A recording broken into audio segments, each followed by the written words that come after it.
What would you do if your billionaire husband slapped you in front of 50 strangers at your anniversary dinner? Would you stay silent to protect your comfortable life, or would you risk everything for your dignity? Tonight, I'm sharing the incredible true-to-life story of Grace Hamilton, a pregnant woman who discovered that sometimes the worst moment of your life becomes the doorway to your best life. When her tech mogul husband publicly humiliated and assaulted her at Romano's restaurant, Grace faced an impossible choice: accept the abuse and keep her luxurious lifestyle, or stand up for herself and lose everything she thought she needed. But here's what Grace didn't expect. The restaurant manager who witnessed everything had a secret that would change her life forever. And the young waitress her husband was pursuing. She had her own shocking connection to the story that nobody saw coming. This isn't just a story about domestic abuse or divorce settlements. It's about the moment when a woman discovers her own strength, the power of chosen family, and why sometimes losing everything is actually winning everything that matters. Over the next 90 minutes, you'll witness Grace's complete transformation from trophy wife to independent warrior, supported by the most unexpected allies. You'll see how one moment of courage can inspire an entire community to stand up against powerful predators. So grab your headphones, settle in, and prepare for a story that will make you believe in the power of women supporting women, the strength found in starting over, and the beautiful truth that real family isn't about blood. It's about who shows up when everything falls apart. Trust me, you won't want to pause this one. You worthless piece of trash. The slap echoed through Romano's restaurant as Grace Hamilton's hand flew to her 6 months pregnant belly, the sound cutting through the gentle murmur of anniversary dinners and first dates like a gunshot. Grace stood frozen beside their corner table, her cheek burning from her millionaire ex-husband's palm, though he wasn't her ex yet. The candlelit restaurant fell silent, 50 pairs of eyes turning toward them like flowers following the sun. Her hand instinctively protected the life growing inside her, a gesture that had become second nature over the past 6 months. "Marcus," she whispered, her voice barely audible above the classical music that continued playing, oblivious to the drama unfolding. "Please, not here, not tonight." But Marcus Hamilton, heir to Hamilton tech fortune and master of his own digital empire, wasn't finished with his performance. His face, normally composed for board meetings and charity galas, twisted with the kind of rage that money usually helped him hide. "Don't you dare embarrass me in public. Grace, do you have any idea who I am, who we are?" His voice carried across the restaurant, each word dripping with the narcissistic abuse that had become their marriage's soundtrack. Grace's mind raced back to how the evening had started, their fourth wedding anniversary. She'd worn the blue dress Marcus liked, the one that still fit despite her growing belly. They'd driven to Romano's in his Tesla, discussing baby names and nursery colors like a normal couple preparing for their first child. Everything changed when their waitress approached the table. Stella Rivers was 24, blonde, and possessed the kind of effortless beauty that turned heads without trying. She'd introduced herself with a bright smile, taking their drink orders with professional warmth. Grace had ordered sparkling water with lime. Marcus had ordered a whiskey, neat, and hadn't taken his eyes off Stella once. "That's a lovely necklace," Marcus had said, his voice taking on the smooth tone he used when closing business deals. "Is it vintage?" Stella had touched the small silver pendant at her throat, a nervous gesture that Grace recognized from her own early dating days. "Thank you. It was my grandmother's." "It suits you. You have excellent taste." Marcus's smile was predatory, practiced. "I'm Marcus Hamilton, Hamilton Tech. Perhaps you've heard of us?" Grace had felt something cold settle in her stomach that had nothing to do with pregnancy nausea. She'd seen that look before, in the early days of their relationship when Marcus was still hunting. But back then, she'd been the prey. "Marcus," she'd said quietly, "maybe we should focus on our anniversary dinner." He'd turned that same charming smile on her, but his eyes remained flat. "Of course, darling. Forgive me." "Stella, my wife gets a bit sensitive about business networking. Pregnancy hormones. You understand." The dismissive comment had stung, but Grace had bitten her tongue. She'd learned to pick her battles with Marcus, especially in public. His need to maintain his image as the perfect husband and CEO meant their fights happened behind closed doors, where his words cut deeper but left no visible marks. Stella had shifted uncomfortably. clearly picking up on the tension. "I'll get your drinks right away." As the evening progressed, Marcus's attention to their waitress became impossible to ignore. He complimented her service repeatedly, asked personal questions about her background, and left a $100 tip on their appetizer alone. "She's working her way through acting school," Marcus announced after Stella mentioned her auditions. "I know several people in entertainment. Perhaps I could make some introductions." Grace watched Stella's face light up with hope and felt a mixture of pity and anger. The young woman had no idea she was being hunted by a man whose idea of helping usually came with strings attached. "That's very kind," Stella had said, "but I wouldn't want to impose." "Nonsense. I believe in supporting young talent. Here's my card. Call my office tomorrow." That's when Grace had finally spoken up. "Marcus, I don't think that's appropriate." The temperature at their table dropped 10 degrees. Marcus's jaw tightened, and Grace recognized the warning signs. But pregnancy had given her a courage she hadn't possessed in years, the fierce protectiveness of a mother bear. "I'm sorry," Marcus's voice was dangerously quiet. "Our anniversary dinner isn't the place to conduct business, especially with women half your age." The words hung in the air between them like smoke. Stella had excused herself to check on other tables, sensing the coming storm. "Are you questioning my judgment?" "Grace, I'm questioning your priorities." That's when Marcus had stood up, his chair scraping against the hardwood floor. Other diners had begun to notice their raised voices, their body language. Grace had seen the exact moment Marcus decided he didn't care about their audience anymore. "You've been impossible since you got pregnant, questioning everything I do, criticizing my business decisions, acting like you have any idea what it takes to run my company." "Your company," Grace's voice rose despite her efforts to stay calm. "I worked in marketing for 6 years before we married. I understand business perfectly well." "You understand nothing. You sit at home spending my money while I work 16-hour days to maintain the lifestyle you've grown accustomed to." The cruelty in his voice cut through her like a blade.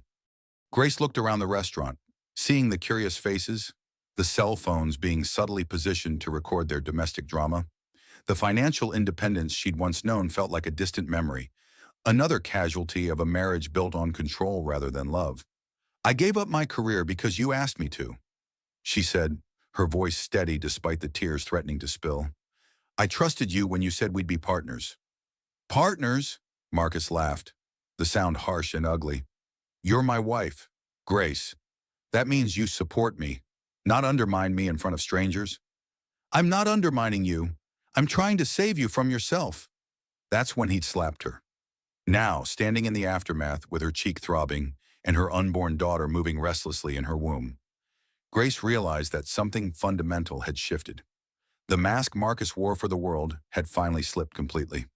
"Sir!" The voice came from behind Marcus, calm but carrying unmistakable authority. "I'm going to have to ask you to step away from your wife." Grace looked past her husband to see a man in his 50s approaching their table. He wore the black suit and name tag of restaurant management, but his bearing suggested military background. His graying hair was precisely cut, and his eyes held the kind of steady calm that came from facing real danger. "Frank Rivers," he introduced himself, extending a hand to Grace while carefully positioning himself between her and Marcus. "I'm the manager here at Romano's." Marcus whirled around, his face flushed with anger and alcohol. "This is none of your business. This is between my wife and me." "Actually, sir, when it happens in my restaurant, it becomes my business." Frank's voice remained level, professional. "We don't tolerate violence against women here, especially pregnant women." "Violence?" Marcus's voice climbed higher. "I barely touched her. She's being dramatic." Grace felt something crack inside her chest. The man she'd married, the man whose children she was carrying, had just dismissed her assault as drama. The women supporting women movement she'd always admired from a distance suddenly felt very personal. "I think you need to leave," Frank said, his tone leaving no room for argument. Marcus pulled out his phone, his fingers flying over the screen. "Do you have any idea who you're talking to? I could buy this restaurant tomorrow and have you fired before lunch." "That's your choice, sir. But tonight, you need to leave." Grace watched her husband's face cycle through rage, disbelief, and calculation. She'd seen this process countless times during their marriage, Marcus figuring out how to win, how to control the narrative, how to make himself the victim. "Grace," he said, his voice suddenly soft, concerned. "Come on, honey.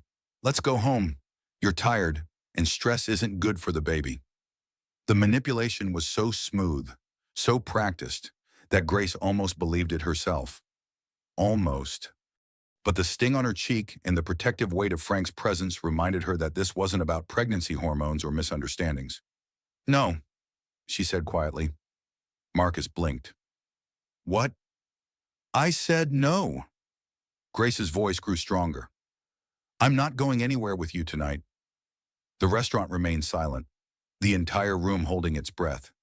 Grace could feel the weight of their attention, but for the first time in years, she didn't care about appearances or social expectations. She cared about the life growing inside her and what kind of world she was bringing her daughter into. "Grace, you're being ridiculous. We had a small disagreement. Married couples fight." "Married couples don't hit each other in restaurants," Frank interjected quietly.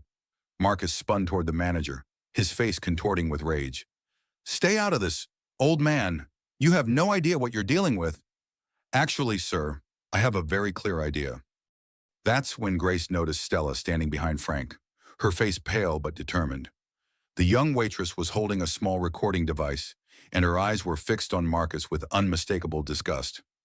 "Stella caught the whole thing on her phone," Frank said quietly. "The question is what happens next."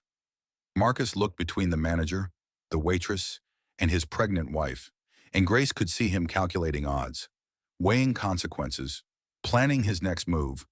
But for once in their marriage, she was one step ahead of him. "I want you to call the police," Grace said clearly, her voice carrying across the silent restaurant. "I want to file charges for assault." The words hung in the air like a bell that couldn't be unrung. Marcus's face went white, then red, then white again. "You wouldn't dare," he whispered. Grace looked at her husband, really looked at him, and saw a stranger. The charming man who'd courted her with expensive dinners and weekend getaways had been replaced by someone capable of hitting a pregnant woman in public. The midlife transformation she'd thought would be about becoming a mother was apparently going to be about becoming herself again. "Watch me," she said. Frank Rivers had managed upscale restaurants for 20 years, but he'd never seen anything quite like Marcus Hamilton's public meltdown. As the manager called 911 on his cell phone, Frank positioned himself strategically between the increasingly agitated billionaire and his pregnant wife. "You have no idea what you're doing," Marcus hissed, his voice low but carrying clearly in the hushed restaurant. "I will destroy this place. I will destroy all of you." Grace remained seated at their table, one hand still protectively covering her belly. Frank noticed she was trembling slightly, but her voice stayed steady when she spoke. "Let him threaten us. Frank, I want everyone to hear what kind of man my millionaire ex-husband really is." The phrase cut through Marcus like a blade. Ex-husband. Grace had never used those words before, even during their worst fights. Frank watched the businessman's face cycle through denial, rage, and something that might have been fear. "We're not divorced, Grace. You can't just decide we're over because you're having an emotional breakdown." "An emotional breakdown," Grace's voice rose, and Frank heard the steel that had been missing from her earlier responses. "You slapped me in a restaurant full of people because I asked you to stop flirting with our waitress? That's not an emotional breakdown, that's clarity." Stella moved closer to Frank, still holding her phone steady. The young woman's face was pale, but her hand wasn't shaking. Frank felt a surge of pride in his daughter's courage, though Marcus still didn't know about their relationship. "Sir," Frank addressed Marcus directly, "the police are on their way. I strongly suggest you wait quietly until they arrive." Marcus pulled out his own phone, scrolling through contacts with sharp, angry movements. "We'll see about that. My lawyer will have this entire situation dismissed before midnight." "Your lawyer wasn't here when you hit your pregnant wife," Frank replied calmly. "My security cameras were." The color drained from Marcus's face. In his rage, he'd forgotten about surveillance. Frank had installed the camera system himself after 3 incidents of harassment toward female staff members. He'd never expected to use the footage to protect a customer from her own husband. "You're recording private conversations without consent," Marcus said, grasping for legal ground. "That's inadmissible in court." Actually, sir, this is a public establishment. You have no expectation of privacy here. Frank had dealt with enough drunk executives and entitled customers to know the law. And assault is assault, regardless of who your lawyer is. Grace looked up at Frank with something approaching wonder. Thank you, she said quietly. I don't know why you're helping me, but thank you. Frank met her eyes and saw something that reminded him of Stella at 18, young, trusting, and learning too late that charm could mask cruelty. Every woman deserves respect, ma'am, especially in my restaurant. Your restaurant, Marcus latched onto the words. I thought you were just the manager. I manage it for the owner. Frank replied carefully. He wasn't about to reveal that he'd been saving to buy Romanos from James Crawford for the past 3 years. His military disability payments and restaurant income had finally made ownership possible. But he didn't need Marcus Hamilton targeting his dreams along with everything else. The sound of sirens grew louder outside, and Frank watched Marcus's demeanor shift from aggressive to calculating. The businessman straightened his tie, smoothed his hair, and adopted the expression Frank had seen on countless politicians caught in scandals concerned, slightly confused and utterly innocent. Officers, Marcus called out as 2 police officers entered the restaurant. Thank God you're here. My wife is having some kind of breakdown. Pregnancy can be very difficult, and she's not thinking clearly. Grace started to speak, but Frank touched her shoulder gently. Let them ask questions first, he murmured. Don't let him control the narrative. Officer Martinez approached their table, her partner flanking the group. She was young, Latina, and had the kind of alert eyes that missed nothing. I'm Officer Martinez. We received a call about a domestic disturbance. Can someone tell me what happened here? Marcus immediately launched into his prepared story. My wife and I were having a private discussion about our anniversary plans when she became upset. She's been very emotional during her pregnancy, and I think the stress of the restaurant environment overwhelmed her. Frank watched Grace's face as her husband painted her as unstable, hysterical, and unreliable. The narcissistic abuse was so smooth, so practiced, that Frank could see how it might work on someone who didn't know Marcus's history. Ma'am, Officer Martinez turned to Grace. Is that what happened? Grace took a deep breath, her hand moving protectively over her pregnant belly. No, officer. My husband slapped me when I asked him to stop flirting with our waitress. Everyone in the restaurant saw it. That's completely untrue, Marcus interjected smoothly. She's been increasingly paranoid and accusatory. I barely touched her arm to help her sit down when she became dizzy. Frank stepped forward. Officer, I have the entire incident on security camera. Mr. Hamilton struck his wife across the face hard enough that the sound carried across the restaurant. Marcus's confident expression flickered. Security cameras can be misleading. Angles. Lighting, they don't tell the whole story. They tell enough. Stella spoke up for the first time, stepping forward with her phone. I recorded it too. From my angle, it's very clear what happened. Officer Martinez looked at the young waitress with interest. And you are Stella Rivers. I was serving their table when the incident occurred. Frank felt his chest tighten as his daughter stepped into the spotlight. He'd spent years protecting Stella from exactly this kind of situation. Powerful men who believed money made them untouchable. Now she was volunteering to testify against a billionaire. Can I see the recording? Officer Martinez asked. Stella handed over her phone, and Frank watched the officer's expression change as she viewed the footage. The slap was clearly visible, as was Grace's protective gesture toward her belly. Mr. Hamilton, Officer Martinez said, her tone noticeably cooler. This recording shows you striking your pregnant wife. That constitutes domestic assault. Marcus's mask finally slipped completely. Do you have any idea who I am? I employ half this city through my businesses. I contribute millions to the police benevolent fund. I'm not some common criminal you can arrest on the word of restaurant staff.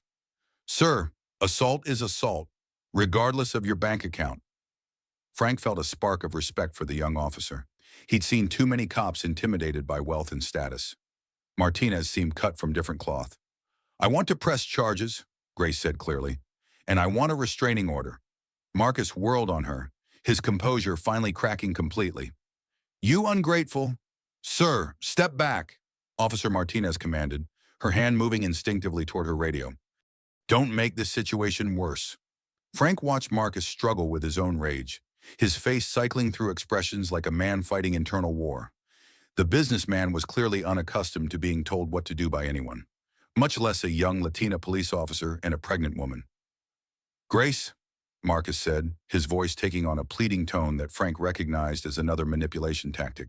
Think about our baby. Think about our life together. You can't destroy our family over a misunderstanding.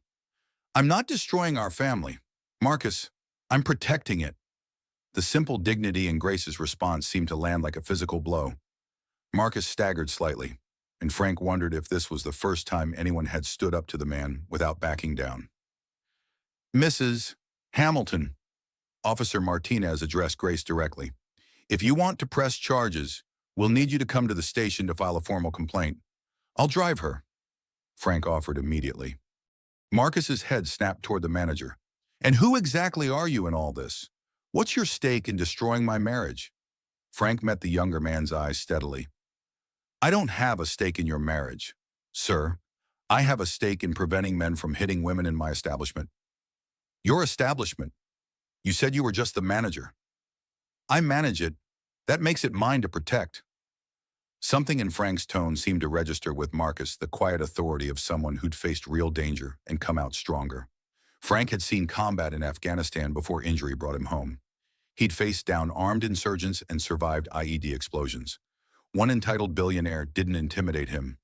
Fine, Marcus spat, but this isn't over. Not by a long shot. As Officer Martinez began the process of taking statements, Frank noticed other restaurant patrons recording the scene with their phones. In the age of social media, Marcus Hamilton's public meltdown would be online within hours. The businessman seemed to realize this too. His eyes darted around the room, cataloging faces, probably planning lawsuits and intimidation tactics. But for once in his privileged life, Marcus Hamilton had lost control of the narrative. Frank looked at Grace, still sitting with quiet dignity despite the trauma of the evening, and made a decision that would change everything. Stella, he called to his daughter. Come here for a minute. The young woman approached, and Frank put a protective arm around her shoulders. Mrs.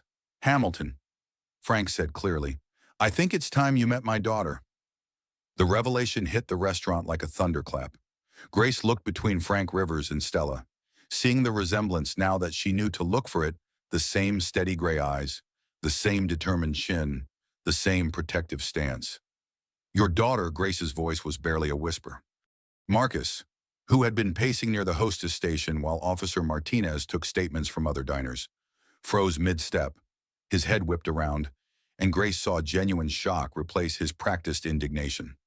Stella is my daughter, Frank confirmed, his arm tightening protectively around the young woman's shoulders. She's been working here part-time while she pursues her acting career.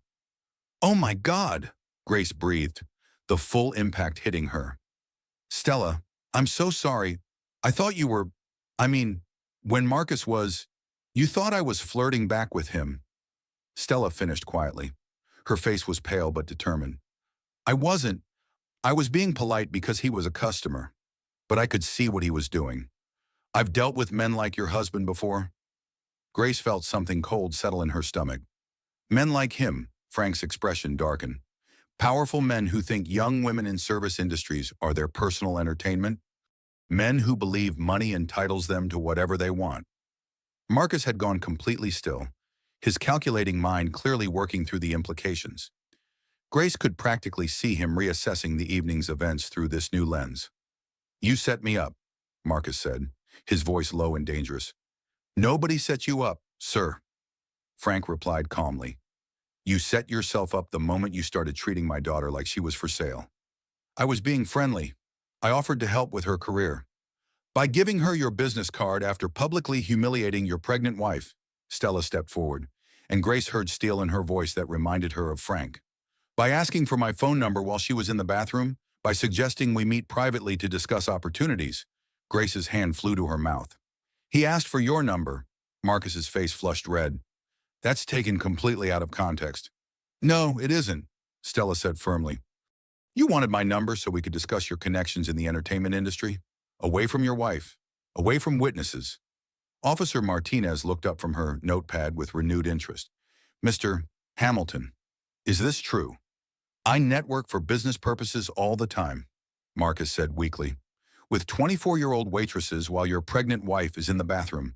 Frank's voice carried 20 years of contained anger. While you leave $100 tips and make comments about her appearance?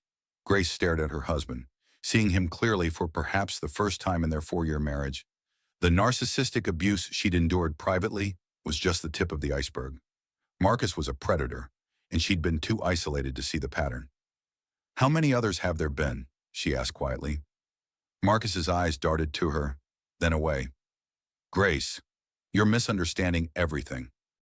Am I? How many other young women have you pursued while I was home pregnant with your child? The silence stretched between them like a chasm. Around them, the restaurant hummed with whispered conversations and the soft clicks of phone cameras. Grace realized that whatever privacy their marriage might have had was over. Stella knelt beside Grace's chair, her young face full of compassion. Mrs. Hamilton, I want you to know that I never would have encouraged him if I'd known he was married. When I saw his ring, I tried to redirect every conversation back to you and your anniversary.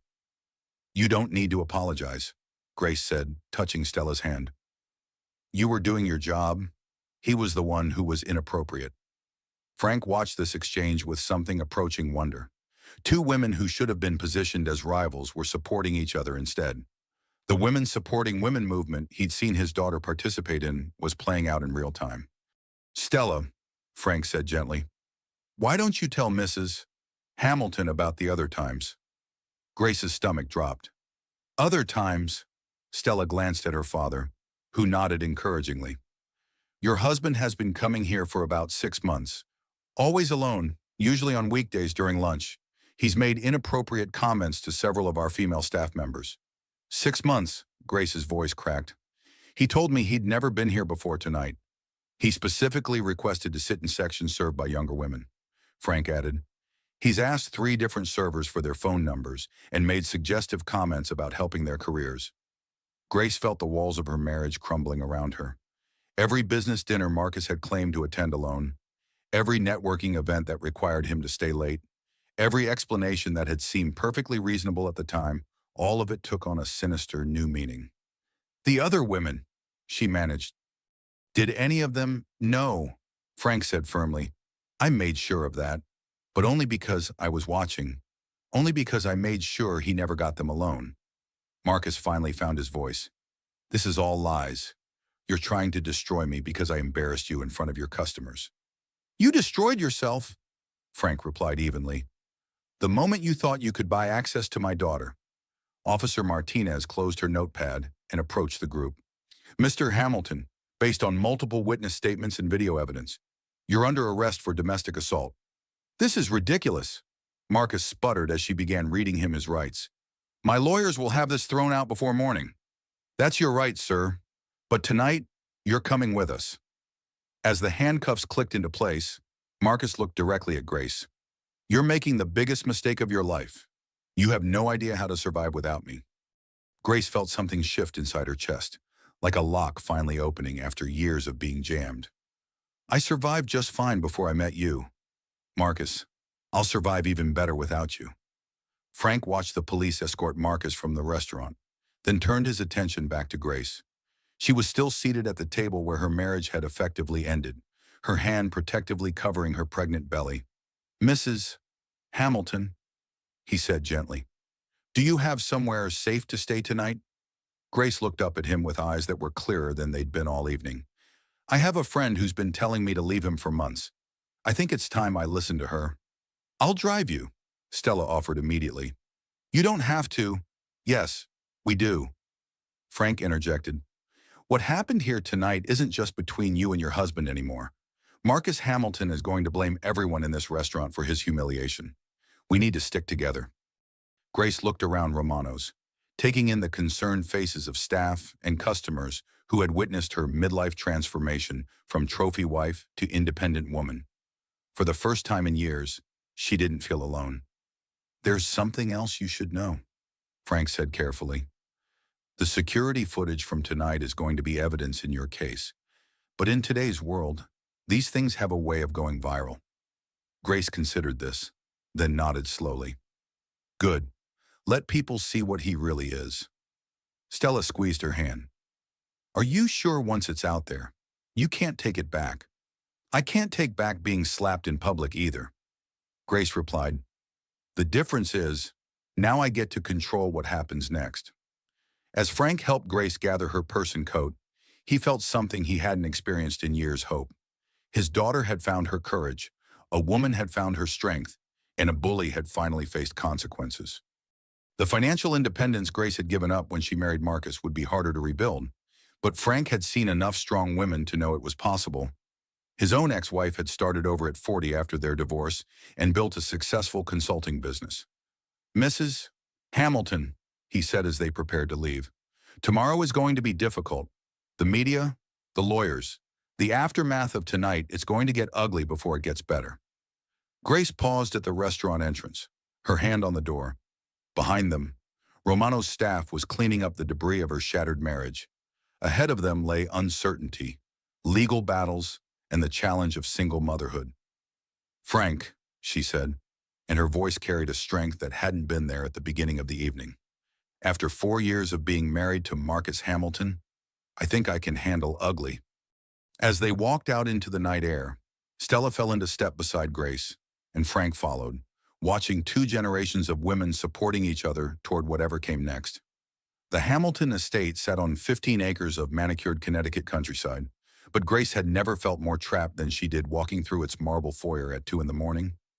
The house felt enormous and empty, without Marcus's dominating presence, though she knew that would change soon enough. Rebecca Mitchell was waiting in the kitchen with a pot of coffee and a legal pad covered in notes. Grace's best friend and divorce attorney had driven straight from Manhattan after Grace's tearful phone call from the police station. How are you holding up? Rebecca asked, wrapping Grace in a careful hug that accommodated her pregnant belly.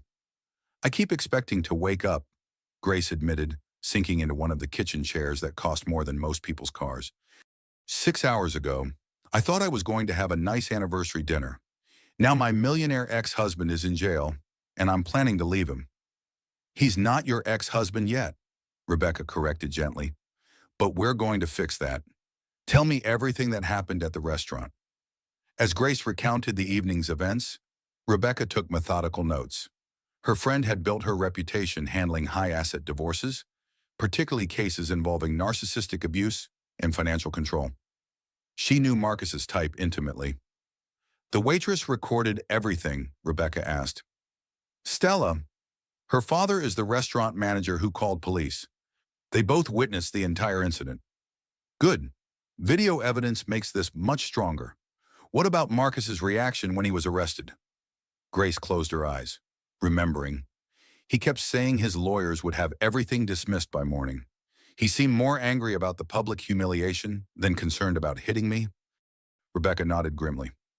Classic behavior. Men like Marcus see assault charges as inconveniences, not consequences.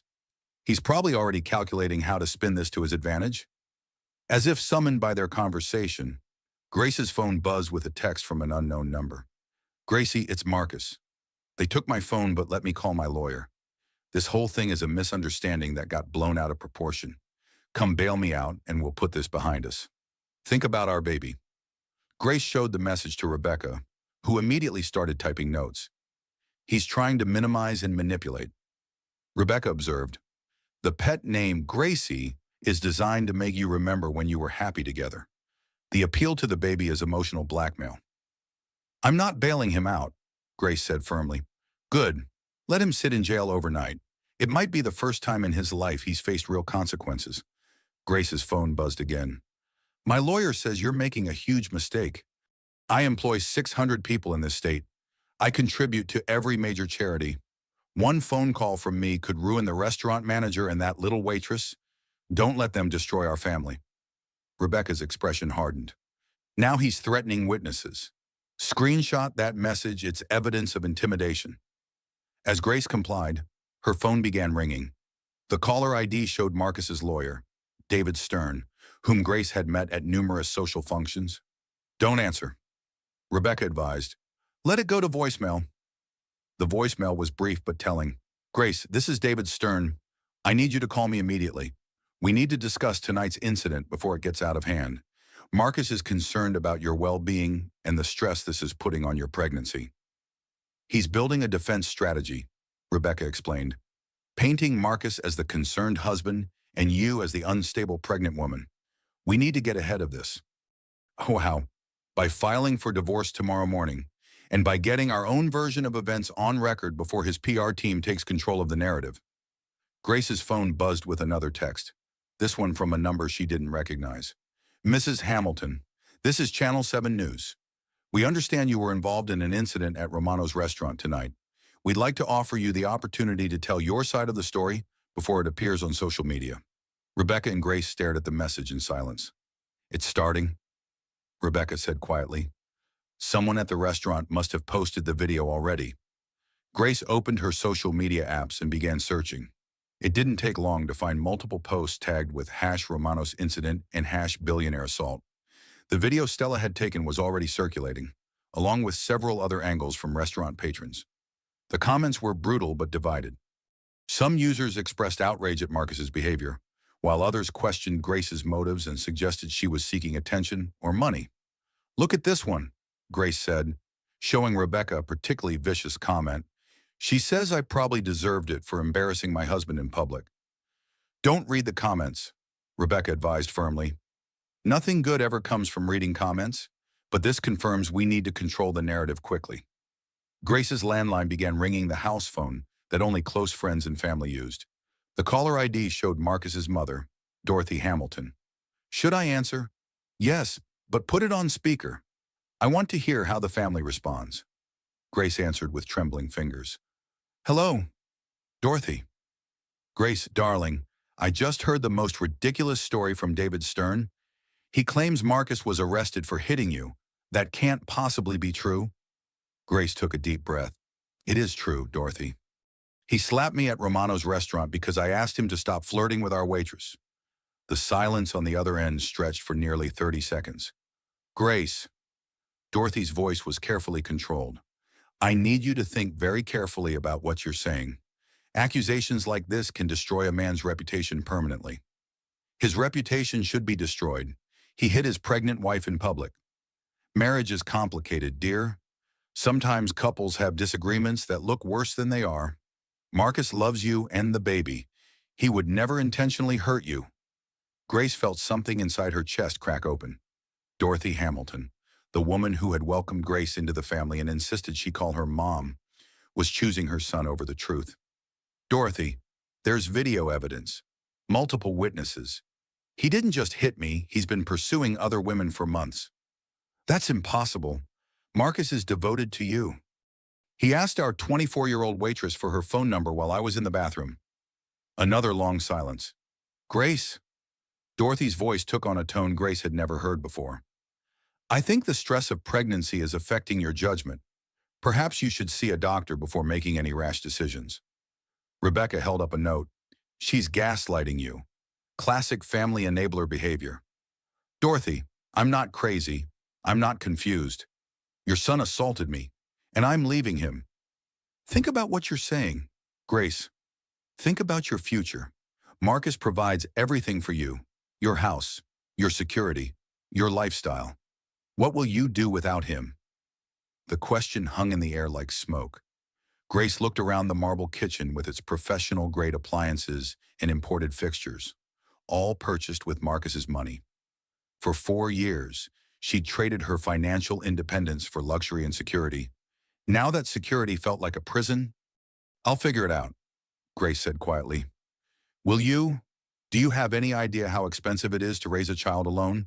How difficult it is for single mothers to maintain any quality of life? Rebecca was shaking her head vigorously, but Grace could hear the doubt creeping into her own mind. She hadn't worked in 4 years. Her marketing skills were probably rusty. The job market was competitive, and employers often discriminated against pregnant women despite legal protections. Dorothy, I can't stay married to a man who hits me. One incident. Grace, one moment of poor judgment during a stressful evening. Is that really worth destroying everything you've built together? Grace closed her eyes and felt her daughter moving restlessly in her womb. What kind of world was she bringing this child into? What kind of example would she set if she stayed with a man who assaulted her? Yes, she said firmly. It is. Dorothy's voice turned cold. Then you're making a terrible mistake. Marcus will fight this divorce with everything he has. He'll claim you're an unfit mother. He'll use your pregnancy to argue that you're emotionally unstable. He'll ensure you get as little as possible in any settlement. The threats were delivered in the same calm tone Dorothy used to discuss charity luncheons and garden parties. Grace realized that Marcus hadn't learned his cruelty in a vacuum. Is that what you want, Dorothy? Your son destroying the mother of his child out of spite. I want what's best for my family, and right now, that means protecting Marcus from false accusations and helping you see reason. Grace looked at Rebecca, who was scribbling furiously on her legal pad. Her friend held up a note. Record this call. Voice memo app. Grace quietly activated her phone's recording feature. Dorothy, what if it was your daughter instead of your son? What if your daughter-in-law slapped your daughter while she was pregnant? That's different. That would never happen. Why? Because women don't hit men, or because you raised your sons better than that. Grace, you're being deliberately difficult. Marcus made a mistake. Everyone deserves forgiveness. Forgiveness and consequences aren't mutually exclusive. I can forgive Marcus while still protecting myself and my daughter. Your daughter, Dorothy's voice sharpened. You found out the gender. Grace realized her slip too late. She and Marcus had decided to wait until birth to learn their baby's sex, but the ultrasound technician had accidentally revealed it during her last appointment. It doesn't matter, Grace said. It matters to me. That's my granddaughter you're talking about. You can't deprive her of her father over one incident. I'm not depriving her of anything. I'm making sure she grows up knowing that men don't get to hit women, even when they're married to them. Dorothy's response was swift and cutting. You're making sure she grows up poor and fatherless. I hope you're proud of yourself. The line went dead. Grace sat in her marble kitchen, surrounded by wealth and luxury, and realized she had never felt more alone. But as her daughter moved restlessly in her womb, Grace knew she was making the right choice. How bad is this going to get? She asked Rebecca. Her friend looked up from her notes, and her expression was grim but determined. It's going to get very bad before it gets better. But Grace, you're stronger than you know, and you're not alone in this fight. Outside, Grace could hear cars pulling into their circular driveway. Through the kitchen window, she saw news vans setting up for what would be a very long night. The midlife transformation she'd thought would be about becoming a mother was becoming something much bigger, a complete reinvention of who she was and what she would accept. Her phone buzzed with another message from Marcus.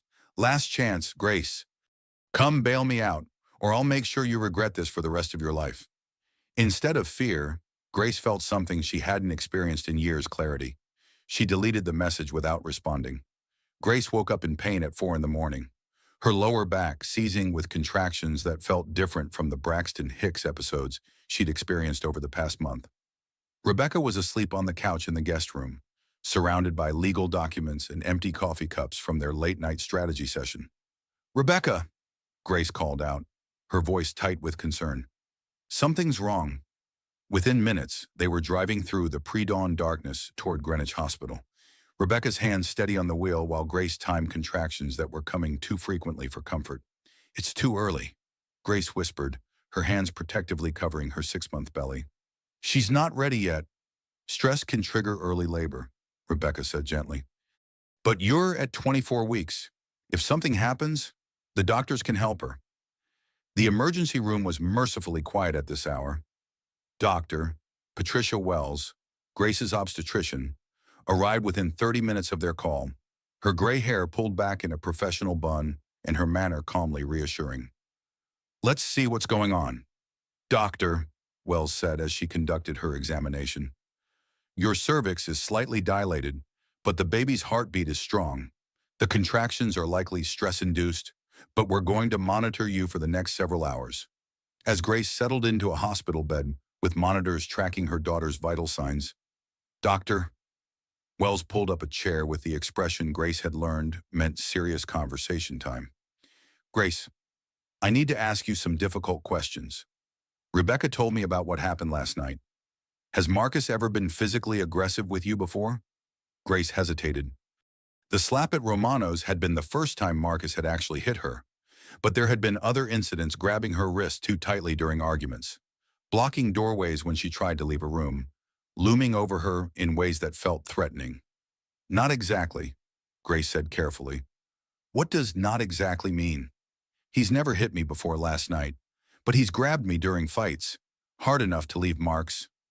Doctor, Wells made notes in Grace's chart. Any other concerning behaviors? Grace thought about the isolation, the way Marcus had gradually separated her from friends and family, the financial control, the constant criticism disguised as concern. He's very controlling, she admitted. About money, about who I see, about what I do with my time. Classic patterns of narcissistic abuse. Doctor, Wells observed. Grace, the stress of living in that environment isn't healthy for you or the baby. Your blood pressure has been elevated at your last 3 appointments. I thought that was normal pregnancy hypertension. It can be, but chronic stress from an abusive relationship can also cause pregnancy complications, early labor, low birth weight, developmental issues. Grace felt a chill that had nothing to do with the hospital's air conditioning. I didn't know it could affect her. Leaving an abusive relationship is one of the best things you can do for your daughter's health. Doctor, Wells said firmly. But the transition period can be dangerous. We need to monitor you closely over the next few weeks. A knock on the door interrupted them. Grace expected to see Rebecca returning with coffee, but instead found Frank Rivers standing in the doorway with a small bouquet of flowers and a concerned expression. I hope I'm not intruding, he said. I wanted to check on you after last night. Stella's been worried. You didn't have to come, Grace said, though she felt genuinely touched by the gesture. Actually, I did. What happened at my restaurant makes me partially responsible for your well-being. Doctor? Wells looked between them with interest. You're the restaurant manager who helped her press charges. Yes, ma'am. Frank Rivers. I'm glad someone was looking out for her. Doctor, Wells said. Grace needs all the support she can get right now. Frank pulled up a chair beside Grace's bed. How are you feeling? Scared, Grace admitted. About the baby, about the divorce, about what Marcus might do next. What do you mean, what he might do? Grace told him about the threatening text messages and Dorothy's phone call. Frank's expression grew darker with each detail. He's trying to isolate you, Frank observed. Turn his family against you, make you feel like you have nowhere to go. Isn't that what abusers do? It's exactly what they do. But Grace, you do have somewhere to go. You have people who will support you. Like who I haven't had real friends in years. Marcus made sure of that. Frank leaned forward in his chair. You have Rebecca, you have me and Stella. You have Dr. Wells, who's clearly in your corner. You barely know me, Grace protested. I know enough. I know you protected your unborn daughter when your husband got violent. I know you stood up to him even when you were scared. I know you chose to press charges even though it would make your life more difficult. Grace felt tears prick her eyes. I don't know how to be alone. I haven't been financially independent in 4 years. Financial independence isn't just about money, Frank said gently. It's about knowing you can take care of yourself and make your own decisions. You've already started doing that. Have I? You called Rebecca instead of Marcus's lawyer. You refused to bail him out of jail. You're here taking care of your health instead of at home making excuses for his behavior. Those are all choices that put you and your daughter first. A commotion in the hallway outside caught their attention. Raised voices, the sound of someone arguing with hospital security. Grace's heart sank as she recognized one of the voices. That's Marcus, she whispered. Through the small window in her door, Grace could see her husband being restrained by 2 security guards while a woman in a business suit spoke tersely on her phone. Marcus was still wearing the expensive suit from their anniversary dinner, now wrinkled from a night in jail. Mrs. Hamilton, he called out when he spotted her through the window. I need to see my wife. She's carrying my child. Frank stood up immediately. I'll handle this. No, Grace said, surprising herself with the firmness in her voice. I need to face this myself. Doctor. Wells stepped into the hallway to speak with Marcus, her professional demeanor cool but polite. Mr. Hamilton, Visiting hours don't begin until 8 a.m., and only people on Mrs. Hamilton's approved list are permitted in the maternity ward. I'm her husband, Marcus said, his voice carrying the entitled tone Grace knew so well. You can't keep me from seeing my wife and baby. Actually, I can. Mrs. Hamilton has requested that you not be allowed access while she's receiving medical treatment. Grace watched her husband's face cycle through disbelief, rage, and calculation. She'd seen this process countless times, but never from the safety of a hospital bed with medical professionals and friends protecting her. Grace, Marcus called out, his voice taking on the pleading tone that used to work so effectively. Honey, please. I know you're upset, but we can work through this. Think about our baby. Think about our family. The words that had once made her doubt herself now sounded hollow and manipulative. Grace realized that physical distance and the presence of witnesses had broken Marcus's spell over her. Mr. Hamilton? Doctor?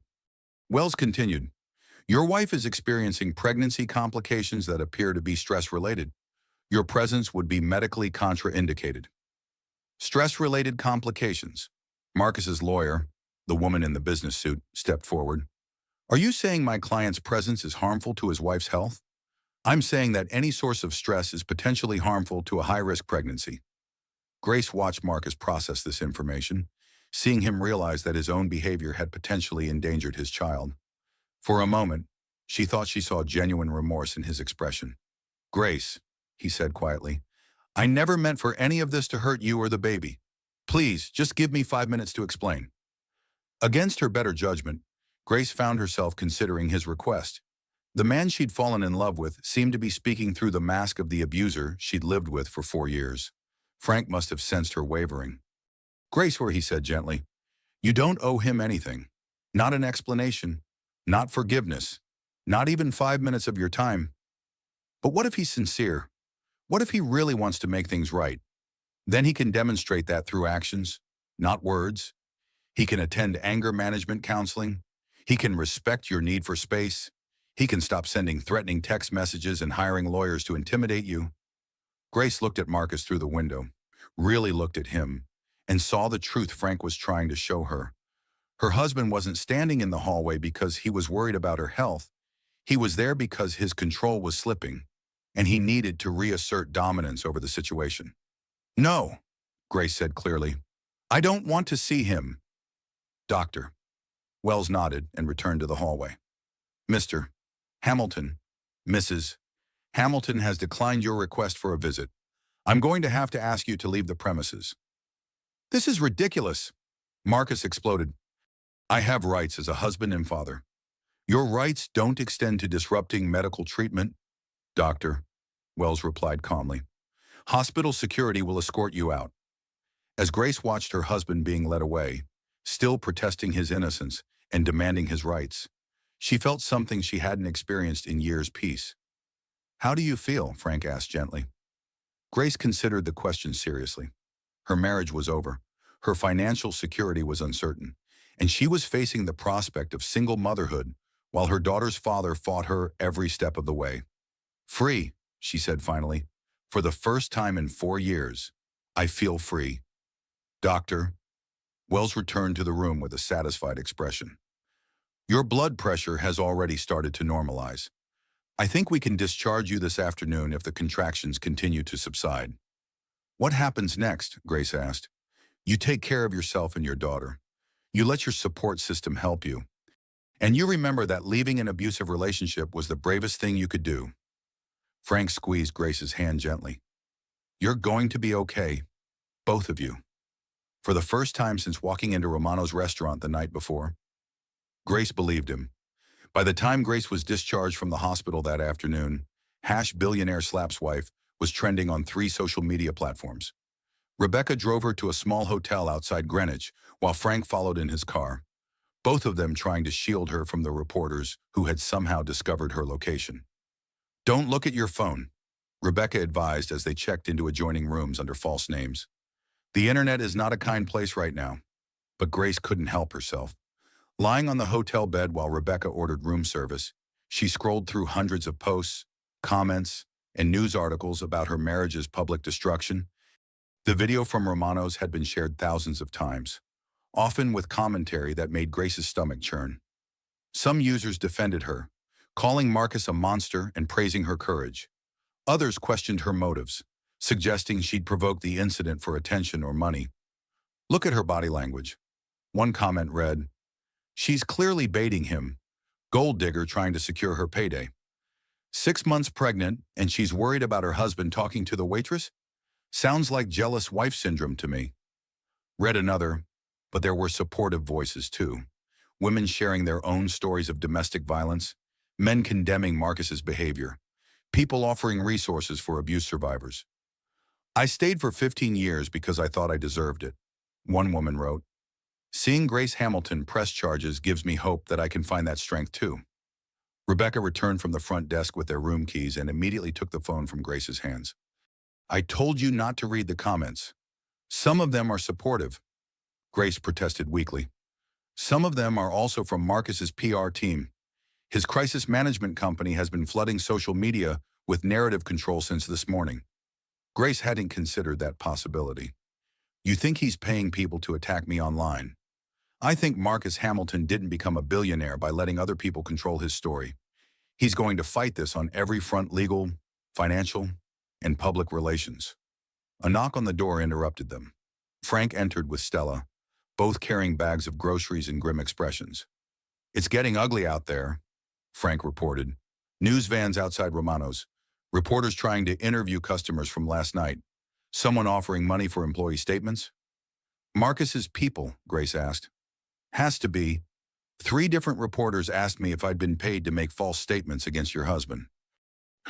Stella sat on the edge of Grace's bed, her young face troubled. "There are articles calling me a gold digger who seduced a married man. They're saying I planned the whole thing to get money or fame." "That's ridiculous," Grace said fiercely. "You were protecting me. I know that, and you know that. But the internet doesn't care about truth. It cares about drama." Frank pulled up a chair, his expression serious. "There's something else you need to know. Marcus held a press conference 2 hours ago." Grace felt her stomach drop. "What did he say?" Rebecca pulled out her laptop and found the video. Marcus stood behind a podium outside his lawyer's office, flanked by David Stern and a woman Grace didn't recognize, probably the crisis management specialist. "I want to address the unfortunate incident that occurred last night at Romano's restaurant," Marcus began, his voice carefully modulated to project concern and sincerity. "My wife Grace is 6 months pregnant with our first child, and the stress of impending parenthood has been overwhelming for both of us." Grace watched in horrified fascination as her husband transformed their private trauma into a public relations performance. Grace has been struggling with mood swings and paranoia throughout her pregnancy. "Last night, she became convinced that I was somehow inappropriate with our young waitress, despite my simply being polite and generous with service staff." "He's making me sound crazy," Grace whispered. When Grace became increasingly agitated and began making wild accusations in front of other diners, I attempted to calm her down by placing a gentle hand on her shoulder. Unfortunately, she interpreted this as aggressive behavior. Marcus paused, allowing his carefully coached expression of concern to register with the cameras. "I love my wife deeply, and I'm committed to getting her the help she needs during this difficult time. We've already arranged for counseling and medical evaluation to address the psychological pressures of her pregnancy." Grace felt bile rise in her throat. Psychological pressures? Medical evaluation? "I'm asking the media and the public to respect our privacy during this challenging period.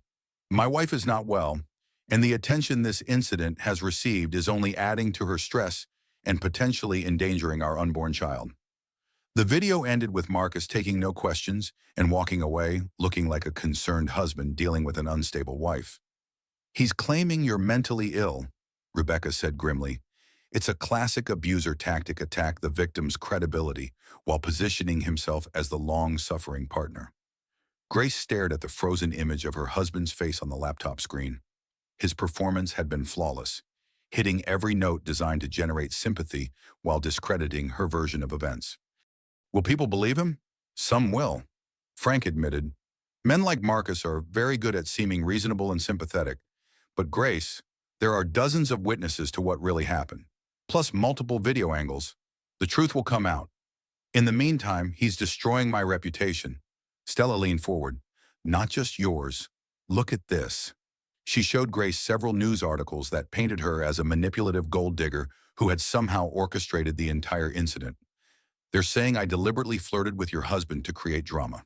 Stella said, that my father and I planned this together to extort money from Marcus.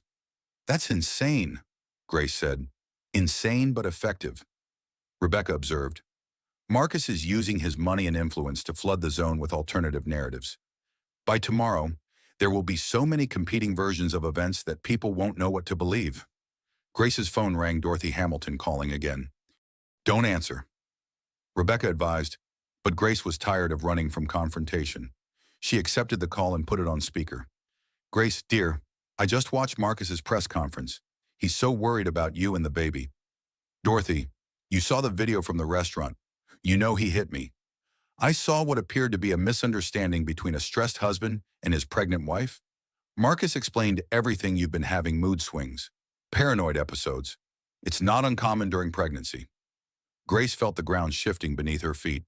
Dorothy's voice carried the same reasonable tone Marcus had used in his press conference, the same careful concern that made Grace question her own memories. I'm not paranoid, Dorothy. Marcus has been pursuing other women throughout our marriage. Grace, honey, that's exactly the kind of irrational jealousy Marcus was talking about. Pregnancy hormones can make women see threats that aren't there. Frank was shaking his head vigorously, holding up a note. She's gaslighting you. Trust your own experience. Dorothy, there are witnesses, restaurant employees who can testify to Marcus's inappropriate behavior with multiple women over months. Witnesses who work for a restaurant that could benefit financially from a scandal involving my son Grace. You need to think about who has ulterior motives here. The accusation hit like a physical blow. Dorothy was suggesting that Frank and Stella had manipulated her for money, that the people who had protected her were actually using her. That's not true, Grace said, but her voice sounded weak even to herself. Come home, dear. Let Marcus take care of you. You're not thinking clearly, and this stress can't be good for the baby. Grace looked around the hotel room at the people who had surrounded her with support. Rebecca, who had driven from Manhattan in the middle of the night. Frank, who had risked his job to protect her. Stella, who was facing public attack for standing up for a stranger. No, Grace said, her voice growing stronger. I'm thinking more clearly than I have in years. Grace, Dorothy, your son hit me in public because I asked him to stop flirting with another woman. That's not a misunderstanding or a mood swing. That's abuse. The silence on the other end stretched for nearly a minute. I see, Dorothy said finally, her voice turning cold. Then you've made your choice. Don't expect the Hamilton family to support you through this fantasy. I don't expect anything from the Hamilton family except to be left alone. That can be arranged, but Grace, once you go down this path, there's no coming back. Marcus will fight you for custody. He'll ensure you get nothing in the divorce. You'll spend the rest of your life regretting this decision. Grace felt her daughter moving restlessly in her womb and thought about the world she wanted to create for her child. Maybe, she said, but at least I'll spend it free. Dorothy hung up without another word. Grace looked at her phone, where notifications continued to pour in. Friend requests from strangers, messages from reporters, comments on posts she hadn't made. Her private life had become public property, dissected and debated by people who had never met her. How do I survive this? She asked. Rebecca closed the laptop and took Grace's hand. One day at a time. We document everything. We build our case, and we trust that the truth will eventually matter more than Marcus's PR campaign. What if it doesn't? Frank stood up and moved to the window, checking the parking lot for reporters. Grace, I've seen a lot of bullies in my life. Military, civilian, doesn't matter, they all have the same weakness. What's that? They can't stand losing control. Marcus is throwing everything he has at you right now because he knows his power over you is broken. All this noise, all these threats, they're signs of desperation, not strength. Grace considered this, thinking about the Marcus she'd fallen in love with versus the man who had slapped her in a restaurant full of witnesses. He seemed so confident at that press conference. He seemed controlled, Stella corrected. There's a difference. Confidence doesn't require destroying other people. As evening fell over their hotel hideout, Grace realized that her midlife transformation was happening in real time, broadcast to the world through social media and news coverage. The financial independence she'd traded away 4 years earlier would have to be rebuilt, but the emotional independence was already taking root. Her phone buzzed with one final message of the day, this one from a number she didn't recognize. Stay strong. My ex-husband tried the same tactics when I left him. It gets better. You're not alone. For the first time since walking into Romano's restaurant, Grace smiled. 3 days later, Grace was living in a small apartment Rebecca had found through her network of domestic violence attorneys. The furnished one-bedroom wasn't much to look at, but it had security cameras, controlled access, and most importantly, it was hers. Frank had been stopping by daily, bringing groceries and updates from Romano's. His steady presence reminded Grace of the father she'd lost when she was 22. Pragmatic, protective, but respectful of her independence. The reporters are finally leaving the restaurant alone, Frank reported as he unpacked groceries in her small kitchen. James is thinking about putting up a plaque commemorating the night you found your courage. Please don't, Grace said, though she was touched by the gesture. I don't want to be famous for being slapped. You're not famous for being slapped. You're famous for standing up after you were slapped. There's a difference. Grace was beginning to understand that difference, though the legal battle ahead still felt overwhelming. Rebecca had filed divorce papers that morning, and Marcus's response had been swift and vindictive. He's claiming I'm an unfit mother, Grace told Frank, showing him the legal documents that had arrived by courier. Mental instability, financial irresponsibility, endangering the pregnancy by refusing medical care. Frank's expression darkened as he read, every accusation here is either false or twisted. You sought medical care when you needed it. You've been financially responsible with your own money, and the only mental instability in your marriage came from his abuse. Will a judge see it that way? A judge will see evidence, and we have plenty of that. Frank pulled out a manila folder thick with documents. I've been busy while you've been recovering. Security footage from Romano's going back 6 months, showing Marcus's pattern of inappropriate behavior with female staff. Incident reports I filed with the restaurant owner, documenting complaints from employees. Screenshots of online reviews mentioning Marcus's conduct. Grace stared at the folder. You documented all of this. I document everything that happens in my restaurant. It's how you protect your employees and your business. But why go to all this trouble for people you barely knew? Frank sat across from her at the small kitchen table, his weathered hands folded. Can I tell you about my daughter when she was 16? Grace nodded. Stella was working at a coffee shop after school, saving money for acting classes. This older man, wealthy businessman, started coming in regularly. Always wanted Stella to serve him. Always left big tips. Always had suggestions for her future. Grace felt a chill of recognition.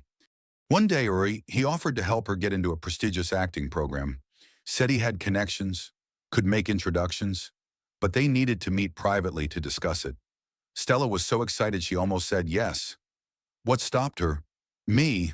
I'd been watching this man operate, and I knew what he really wanted. So I had a conversation with my 16-year-old daughter about how predators use money and power to exploit young women. Grace thought about Stella's maturity during the restaurant incident, her immediate understanding of what was happening. You taught her to recognize the pattern. I taught her that her value isn't determined by what powerful men think of her. I taught her that saying no to inappropriate behavior doesn't make her ungrateful or difficult, it makes her smart. Frank opened the folder and showed Grace surveillance photos of Marcus from multiple visits to Romano's. When your husband started his regular lunch visit 6 months ago, I recognized the same pattern. Always requesting young female servers, always asking personal questions, always promising to help with their careers. You've been protecting them. I've been protecting all of them. But Grace, I couldn't protect you until you decided to protect yourself. The simple statement hit harder than any of Marcus's accusations or Dorothy's manipulations. Frank wasn't trying to rescue her. He was supporting her rescue of herself. I don't know how to do this, Grace admitted. The divorce, single motherhood, starting over at 30. I feel like I'm too old to rebuild my entire life. Frank smiled. the expression transforming his serious face. Grace, do you know how old I was when I left the military and started working in restaurants? 40-something. 47. I'd never worked in food service, never managed civilians, never dealt with the public on a daily basis. I had to learn everything from scratch. That's different. You chose to leave the military, and you chose to leave an abusive marriage. The circumstances don't matter as much as the decision to start over. Grace considered this, thinking about the marketing skills she'd developed before marriage, the education that couldn't be taken away, the strength she'd discovered over the past week. What if I mess up? What if I can't provide for her the way Marcus could? What if you raise her to be strong and independent instead of dependent on men who might hurt her? The question reframed everything. Grace had been thinking about what she was taking away from her daughter, the Hamilton wealth, the social status, the financial security. But what was she giving her instead? A mother who won't let anyone hit her. Grace said slowly. A mother who knows her own worth. A mother who chooses her own path.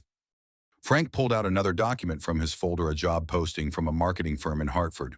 Senior marketing consultant, part-time, flexible schedule, can work remotely. Rebecca knows the owner, another woman who rebuilt her career after divorce. Grace read the job description, feeling a flutter of excitement she hadn't experienced in years. The work sounded challenging, creative, completely different from the social obligations that had filled her days as Marcus's wife. You think I could do this? Grace, you managed Marcus Hamilton's public image for 4 years. You made him look like a devoted husband when he was actually a serial predator. Those are high-level public relations skills. I was just being a good wife. You were doing professional quality image management without getting paid for it. Now you can do the same work for clients who will appreciate your expertise instead of taking it for granted. A knock at the door interrupted them. Grace tensed, but Frank checked the security monitor and relaxed. It's Stella. The young woman entered with coffee and pastries from a bakery near her acting classes. She looked tired but determined, and Grace noticed she was carrying a thick folder of her own. I've been doing some research, Stella announced, settling at the table with them. About Marcus's business practices, his history with women, his family's financial dealings. Stella, you don't need to. Yes, I do. He's not just trying to destroy you. Grace, he's trying to destroy me and Dad too. So I'm fighting back. Frank looked at his daughter with pride and concern. What did you find? Hamilton Tech has been sued 3 times in the past 5 years for sexual harassment. Always settled out of court, always with non-disclosure agreements. But I found court documents from before the settlements were reached. Grace stared at the folder. 3 lawsuits. 3 that made it to court. I'm betting there were others that never got that far.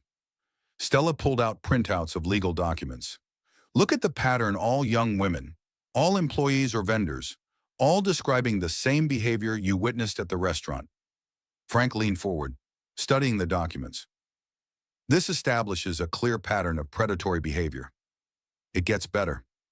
Stella continued. I also found financial records showing that Marcus has been using company funds to settle these cases. That's embezzlement if the board of directors didn't approve it.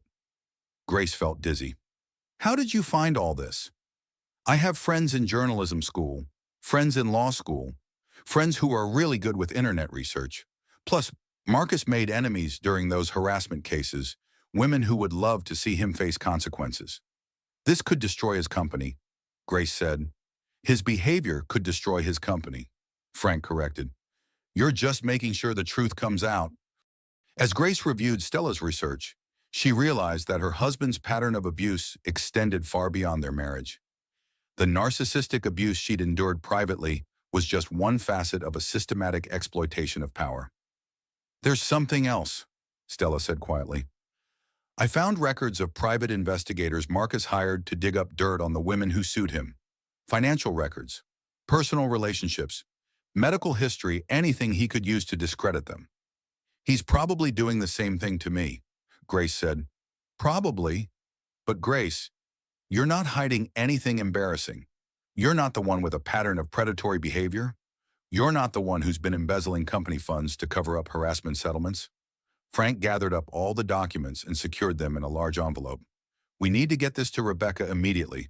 This changes the entire nature of your divorce case. How? Because it's not just about one incident at a restaurant anymore.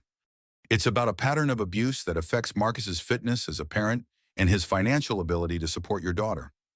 Grace looked around her small apartment, cheap furniture, thin walls, nothing like the luxury she'd grown accustomed to as Mrs. Marcus Hamilton. But for the first time in months, she could breathe freely. "Frank," she said, "you asked me what kind of mother I want to be. I want to be the kind of mother who teaches her daughter that some things are more important than money." Like what? Grace thought about Stella's courage in standing up to a billionaire, Frank's willingness to risk his job to protect strangers, Rebecca's determination to fight for justice even when it would be easier to negotiate. Like dignity, she said finally. Like knowing that no amount of money is worth accepting abuse. Like understanding that real family isn't about blood or marriage contracts, it's about people who show up when you need them most.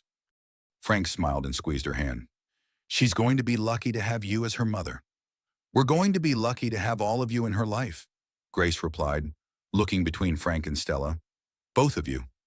As they prepared to deliver their evidence to Rebecca, Grace realized her midlife transformation wasn't just about leaving Marcus. It was about building a chosen family based on mutual respect rather than obligation. The Women Supporting Women network she was joining felt more solid than any marriage contract she'd ever signed. 2 weeks later, Grace sat in Rebecca's law office watching her husband's empire crumble in real time. The evidence Frank and Stella had compiled, combined with Rebecca's legal expertise, had created a perfect storm that Marcus's expensive lawyers couldn't contain. Hamilton Tech's stock has dropped 30% since the harassment settlements went public, Rebecca reported, scrolling through financial news on her laptop. The board of directors is meeting this afternoon to discuss Marcus's future with the company. Grace felt no satisfaction in watching her husband's professional destruction. The Marcus she'd fallen in love with had possessed genuine talents, vision, intelligence, drive. But power and wealth had corrupted those gifts into tools for exploitation. "What about the criminal case?" Grace asked. "The DA is moving forward with assault charges. The restaurant video, multiple witness statements, and Marcus's pattern of threatening behavior make it a strong case." Grace's phone buzzed with a text from an unknown number. "This isn't over. Grace, you're destroying innocent people to feed your vindictive fantasies. Think about our daughter." Rebecca saw Grace's expression and took the phone. "He's using burner phones to circumvent the restraining order. We'll add this to the evidence file. He mentioned our daughter. How does he even know the ultrasound photos on your social media from last month?" Rebecca explained gently. "Before you went private, he probably figured out the gender from the pink-themed baby shower planning." Grace felt a chill. Marcus was monitoring her social media, analyzing her posts, maintaining surveillance even from a distance. The control that had defined their marriage was continuing despite physical separation. "He's not going to stop, is he? Not until he faces real consequences." But Grace, that's exactly what's happening now. A knock on Rebecca's office door interrupted them. Her assistant entered with a grim expression. "Miss Mitchell, there are reporters in the lobby. They're asking about the Hamilton case." Through the office window, Grace could see news vans lining the street below. The private legal matter she'd hoped to handle quietly had become a public spectacle. "What do they want?" Grace asked. "Someone leaked the harassment settlement documents," Rebecca said, checking her phone. "It's all over the financial news networks. Marcus Hamilton's pattern of abuse is front-page news." Grace felt exposed, vulnerable. The narcissistic abuse she'd suffered privately was being dissected by strangers, analyzed by legal experts, debated by people who had never met her. "I can't go out there," she said. "You don't have to. But Grace, this publicity is actually helping your case. Public pressure is forcing institutions to take Marcus's behavior seriously instead of protecting him." Rebecca's phone rang. Dorothy Hamilton calling. "Don't answer," Grace said immediately. But Rebecca accepted the call and put it on speaker. "This is Rebecca Mitchell." "Miss Mitchell, this is Dorothy Hamilton. I need to speak with Grace immediately." "Mrs. Hamilton, Grace has made it clear she doesn't wish to speak with you. This is about my granddaughter, about Grace's future. She needs to understand what she's destroying." Rebecca looked at Grace, who nodded reluctantly. "Grace is here. You have 5 minutes." Dorothy's voice was strained, desperate in a way Grace had never heard before. Grace, darling, you have to stop this madness. The board is threatening to remove Marcus from his own company. The family's reputation is being destroyed. Everything we built, everything Marcus built was paid for with other women's silence. Grace interrupted. I'm not responsible for the consequences of his choices.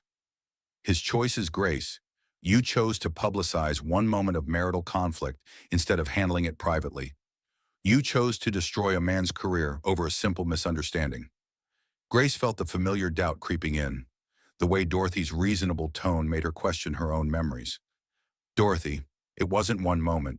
There were years of emotional abuse, financial control, and harassment of other women. The slap was just the first time he hit me in public. You're exaggerating, dear. Marcus provided everything for you. He loved you. Abusers often love their victims. Rebecca interjected professionally. Love and abuse aren't mutually exclusive. This is exactly what I mean, Dorothy said, her voice rising. You're listening to lawyers and strangers instead of family. You're letting them convince you that normal marital problems are abuse. Grace looked at Rebecca, then out the window at the reporters below, then down at her hands where faint bruises from Marcus's grip still lingered. Dorothy, normal marital problems don't involve police reports and restraining orders. Because you escalated things unnecessarily if you'd handled this privately, none of this would have happened. If I'd handled this privately, Marcus would have continued abusing me until he found someone younger and more controllable. The words came out with a clarity that surprised Grace. She hadn't fully articulated that truth before, even to herself. That's a terrible thing to say about your husband, Dorothy said. It's a terrible thing to be true about my husband. The silence stretched between them until Dorothy spoke again, her voice cold and final. Then you've made your choice. Grace, the Hamilton family will protect itself. Marcus will fight for full custody of his daughter. You'll get nothing in the divorce except what the law requires. And when you're struggling to raise that child alone, remember that you chose this. I chose safety over money. Grace replied, I chose my daughter's future over your family's reputation. You chose to be a single mother with no support system and no financial security. I chose to be free. Dorothy hung up without another word. Rebecca closed her phone and looked at Grace with something approaching awe. That was remarkably strong. I don't feel strong. I feel terrified. Good. You should be terrified.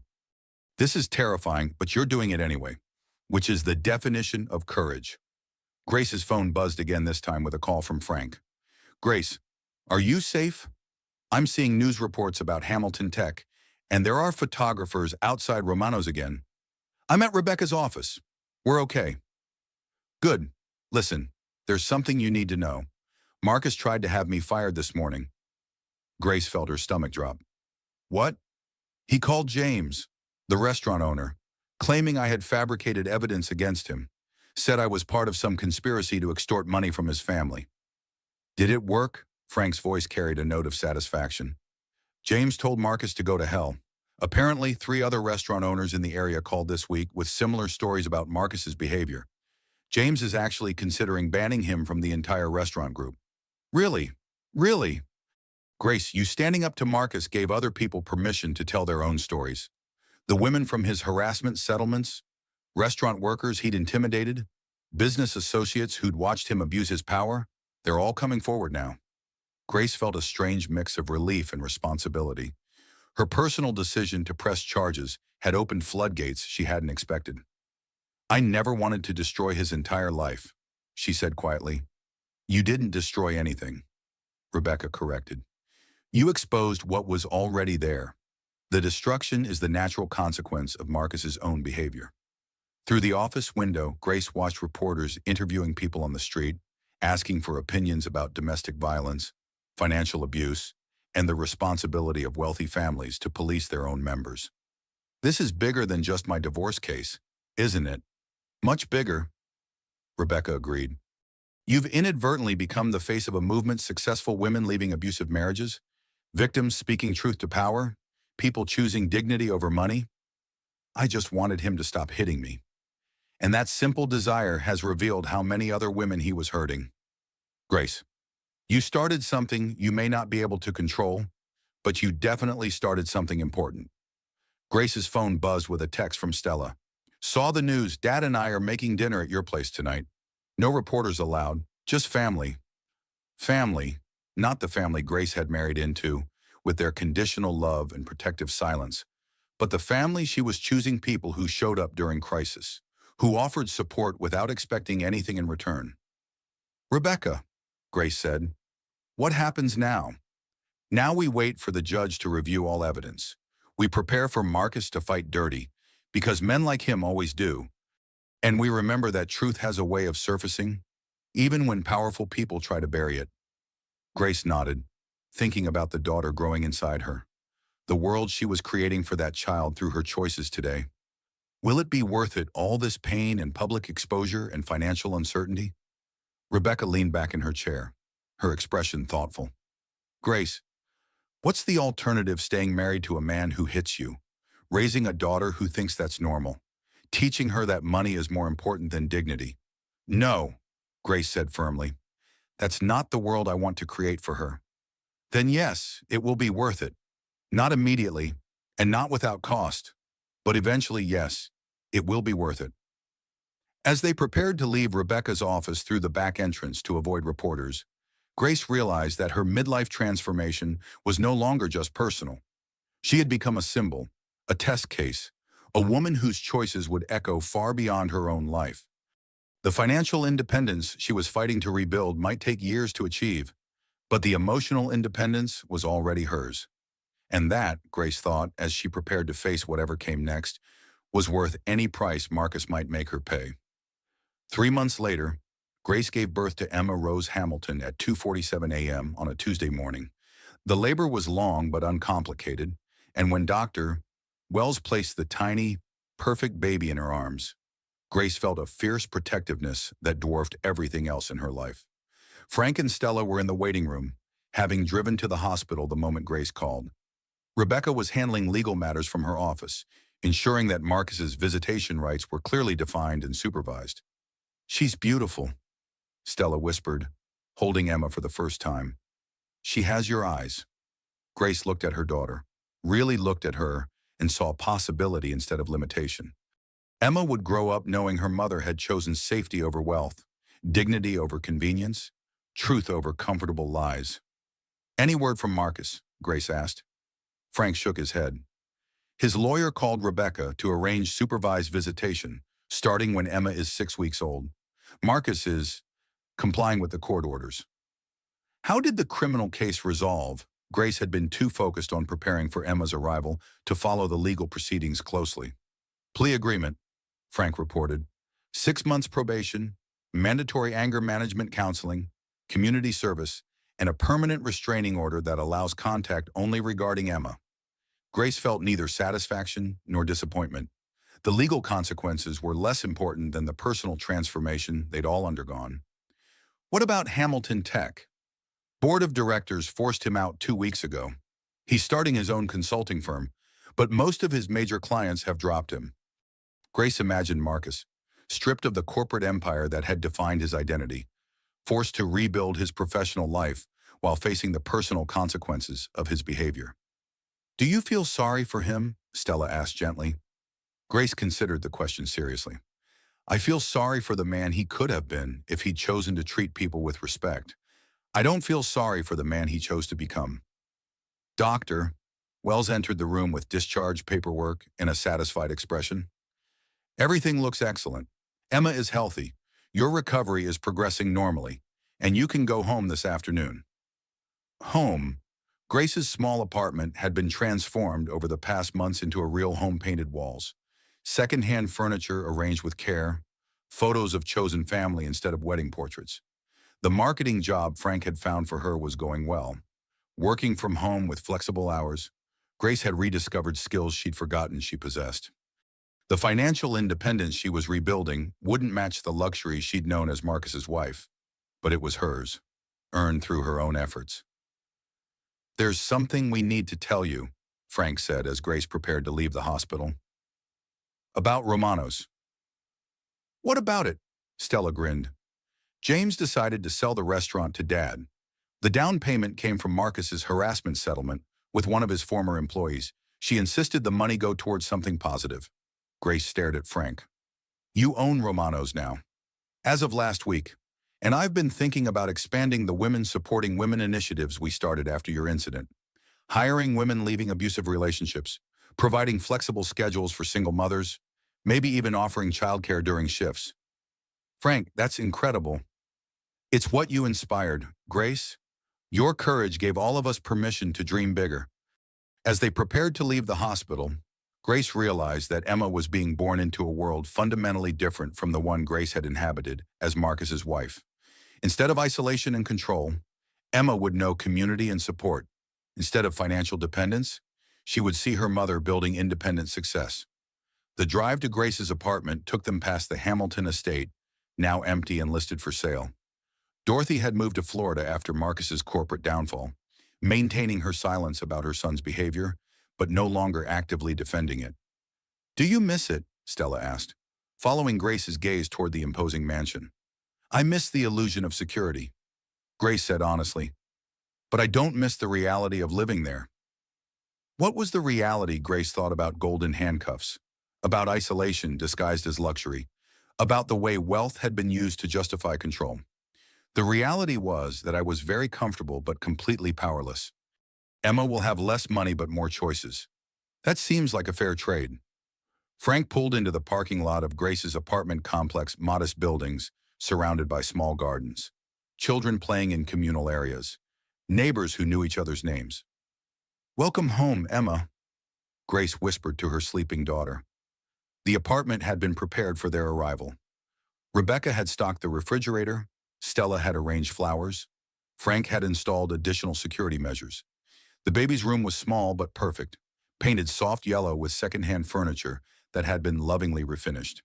It's not much, Grace said, looking around the simple space. It's everything, Frank corrected gently. It's yours, it's safe, and it's full of people who love you both. That evening, as Grace fed Emma while Stella cooked dinner and Frank assembled the remaining baby furniture, she realized that this was what family actually looked like. Not the formal dinners and obligatory gatherings she'd known as a Hamilton, but people choosing to show up for each other day after day. Grace, Rebecca called from the living room, where she was reviewing legal documents. There's something you should see. Grace carried Emma to the couch, where Rebecca had spread out financial papers. The divorce settlement is final. Marcus is required to pay child support and maintain health insurance for Emma. But you were right to refuse alimony. Why? Because it would have tied you to him financially forever. This way, you're completely independent except for his obligations to Emma. Grace looked at the numbers enough to ensure Emma's needs were met, but not enough to maintain the lifestyle Grace had known as Marcus's wife.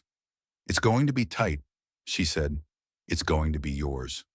Rebecca replied, every decision, every choice, every sacrifice, and every success, it's all going to be yours. As the evening wound down and their chosen family prepared to leave, Grace found herself alone with Emma for the first time since the birth. The apartment was quiet, peaceful in a way the Hamilton estate had never been.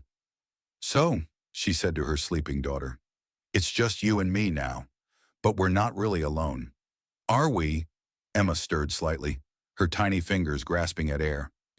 You're going to grow up knowing that love isn't about control, that family isn't about obligation, that women don't have to accept abuse just because it comes with financial security. Grace looked around the small apartment, her apartment, and felt something she'd almost forgotten: hope. The midlife transformation she'd undergone over the past months had stripped away everything she'd thought defined her: wealth, status, social position, marriage. What remained was stronger than anything Marcus's money had ever provided: the knowledge that she could survive anything, rebuild from nothing, and create a better world for her daughter. Tomorrow we start building your life, Grace whispered to Emma.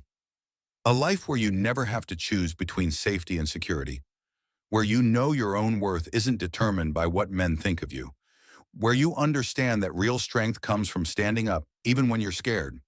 Emma's eyes opened briefly, dark and alert, as if she were listening to every word. Welcome to the world, baby girl, Grace said, It's going to be amazing. 2 years later, Grace stood in the kitchen of Romano's restaurant, helping Frank prepare for the evening rush while Emma played in the childcare corner they'd created for employee children. The restaurant had become a second home for both of them, a place where Grace's marketing expertise and Frank's operational skills had created something special. The reservation system you designed is working perfectly, Frank reported, checking the evening's bookings on the tablet Grace had convinced him to adopt. We're booked solid through next month. Grace smiled as she updated the restaurant's social media accounts. Romano's had become known throughout Connecticut as more than just a fine dining establishment. It was a symbol of community, safety, and second chances. The Women Supporting Women initiative had expanded to include job training, financial counseling, and a childcare cooperative. Mama, look, Emma called out, showing off the drawing she'd been working on, a crayon masterpiece featuring 3 stick figures labeled Mama. Papa Frank and Stella. That's beautiful, sweetheart, Grace said, though her heart caught slightly at Emma's casual use of Papa Frank. Her daughter had never known a world where Frank wasn't a central figure, where Stella wasn't like a beloved aunt, where family wasn't defined by choice rather than biology. Marcus saw Emma every other weekend under court-supervised visitation. He was polite, punctual, and careful to follow all legal requirements. But Grace could see the confusion in his eyes when Emma talked about Papa Frank or showed him pictures of life at Romano's. His daughter was growing up in a world he didn't understand, surrounded by people who had chosen to love her without expecting anything in return. Grace, Stella called from the hostess station. There's someone here to see you. Grace looked up to see Dr. Patricia Wells approaching with a warm smile and a small gift bag. Dr. Wells, what a nice surprise. I was in the neighborhood and wanted to see how you're doing. Emma looks wonderful. Grace lifted her daughter, who immediately began chattering to the doctor about her drawing, her new words, her favorite foods. The little girl was confident, outgoing, surrounded by so much consistent love that she took it for granted. She's thriving, Dr. Wells observed. And so are you. Grace considered this. The past 2 years had been challenging, sleepless nights, financial struggles, the ongoing complexity of co-parenting with Marcus, but they had also been the most authentic years of her adult life. I feel like I'm finally living my actual life instead of someone else's expectations. Grace said, That's exactly what I hoped would happen when you left the hospital that day. Emma wiggled to be put down and ran to show her drawing to Frank, who admired it with the serious attention he gave everything she created. She adores him, Dr. Wells noted. Frank has been more of a father to her than her biological father ever was. He reads to her every night when we're here, teaches her about cooking, shows her how to be brave and kind. What about Marcus? Grace watched her daughter through the kitchen window, playing with blocks while Frank prepped vegetables nearby. Marcus follows the visitation schedule. He takes her to expensive restaurants and toy stores, tries to impress her with things. But Emma always comes home talking about the stories Frank tells or the songs Stella teaches her. Children know the difference between attention and love, Dr. Wells observed. Between gifts and presents. As the evening progressed, Grace found herself reflecting on the question Dr. Wells had asked during one of Emma's first checkups, what kind of mother do you want to be? The answer had evolved over 2 years of single parenthood, but its core remained unchanged. She wanted to be the kind of mother who taught her daughter that love was about respect, not control, that family was about choice, not obligation, that women had value beyond what they could provide for men. Mama, Emma said as Grace prepared to leave for the night, can Papa Frank read the princess story tonight? Papa Frank needs to work late tonight. Sweetheart, I'll read it to you. But Papa Frank does the dragon voice better.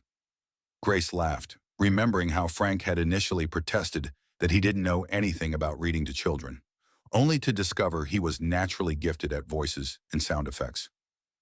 Tomorrow is Sunday, Grace promised. Papa Frank will read to you then. As they drove home to their small apartment, Emma chattering about her day, Grace realized that her daughter was growing up with something Grace had never experienced as a child: absolute security in being loved unconditionally. The financial independence Grace had rebuilt wasn't extravagant. She drove a used car, shopped sales, budgeted carefully, but it was sustainable, honorable, and entirely hers. The marketing work had led to other opportunities, freelance projects that allowed her flexibility while building a reputation in her field. Mama, Emma said as Grace tucked her into bed that night, why does Daddy Marcus live in a big house all by himself? Grace paused, considering how to answer. Emma was too young to understand the full complexity of adult relationships, but she was old enough to notice that Marcus lived alone while her daily world was filled with chosen family. Some people like to live alone, Grace said carefully. And some people like to live surrounded by friends who feel like family. I like our way better. Me too, sweetheart. After Emma fell asleep, Grace sat on her small balcony with a cup of tea, looking out at the modest neighborhood she now called home. Her phone buzzed with a text from Rebecca. Saw the article about Romano's in Connecticut magazine. You should be proud of what you've built. Grace had been featured in the article as the marketing director who had helped transform a local restaurant into a statewide model for workplace equality and community support. The recognition was gratifying, but more important was the knowledge that her work was making a real difference in other women's lives. Another text arrived, this one from an unknown number. I read about your restaurant in the magazine. My husband hit me last week, and I don't know what to do. Can you help? Grace stared at the message, remembering her own desperation 2 years earlier, the moment when Frank and Stella had shown her that she wasn't alone. She typed back, yes, I can help. You're not alone. As she began connecting another woman to resources, shelter information, legal referrals. The support network that had grown around Romano's Grace realized that her midlife transformation had become something larger than personal recovery. She was part of a movement now, a community of women who had chosen dignity over security, truth over comfort, authentic relationships over convenient arrangements. The narcissistic abuse she had endured and overcome had given her tools to help others recognize and escape similar patterns. Her phone rang, Frank calling to check in, as he did every night. How's Emma? Asleep and happy. She asked why Marcus lives alone in such a big house. Now, what did you tell her? That some people choose to live alone and some people choose to live surrounded by chosen family?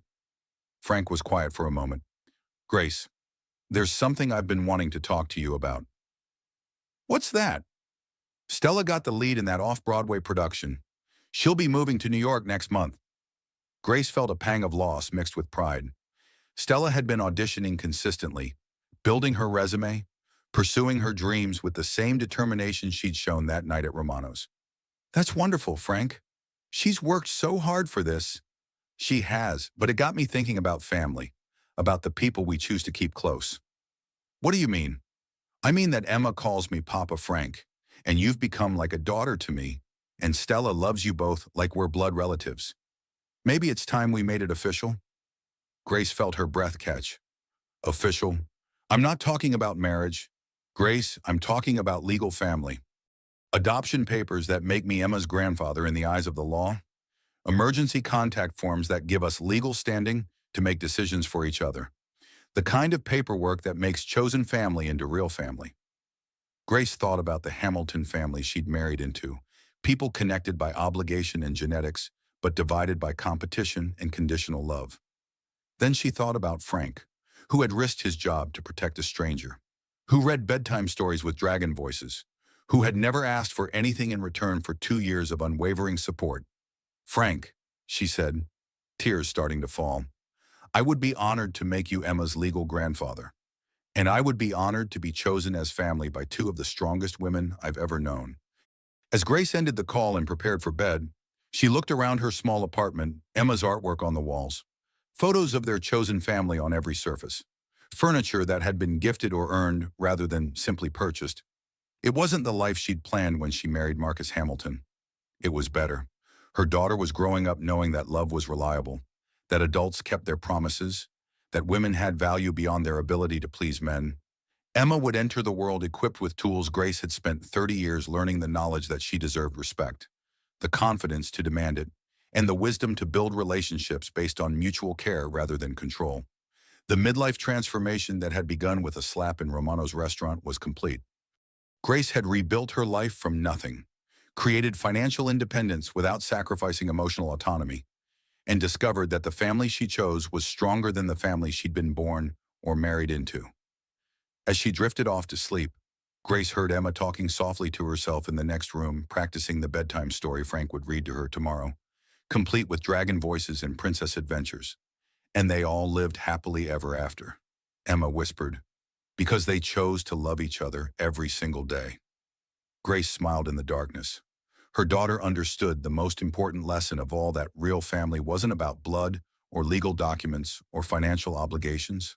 It was about people who showed up, day after day, choosing to love each other through every challenge and celebration. The slap that had shattered Grace's marriage had also shattered her illusions about what happiness looked like.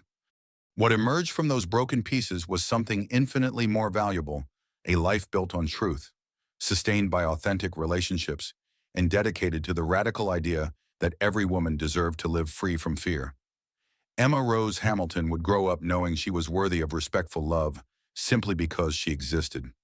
And someday, Grace thought drowsily, she would teach that lesson to her own children, and the cycle of women supporting women would continue, one generation at a time. The transformation was complete, but the story was just beginning, and that's how Grace Hamilton transformed from a silenced victim into a beacon of hope for countless women facing similar struggles. Her daughter Emma is now growing up in a world where she knows her worth isn't defined by what men think of her, where family means people who choose to love you unconditionally, and where courage isn't the absence of fear. It's doing what's right despite being terrified. Grace's story reminds us that it's never too late for a midlife transformation, that financial independence is worth more than financial comfort, and that sometimes the people who seem like strangers become the family you never knew you needed. If this story moved you, inspired you, or opened your eyes to something new, I'd love to hear about it in the comments below. Share your thoughts about Grace's journey, your own experiences with finding courage in difficult moments, or simply let me know which part of the story resonated most with you. And if you believe more people need to hear stories like Grace's, stories about women finding their strength, about chosen family, about the power of standing up to bullies no matter how wealthy or powerful they are, then please hit that like button to help this story reach others who might need to hear it. Don't forget to subscribe and ring that notification bell, because every week I bring you stories of real people facing extraordinary challenges and finding the courage to rebuild their lives from the ground up. These aren't fairy tales. They're reminders that ordinary people can do extraordinary things when they decide their dignity is worth more than their comfort. Share this story with someone who needs to know they're stronger than they think, that help often comes from unexpected places, and that choosing yourself isn't selfish, it's survival.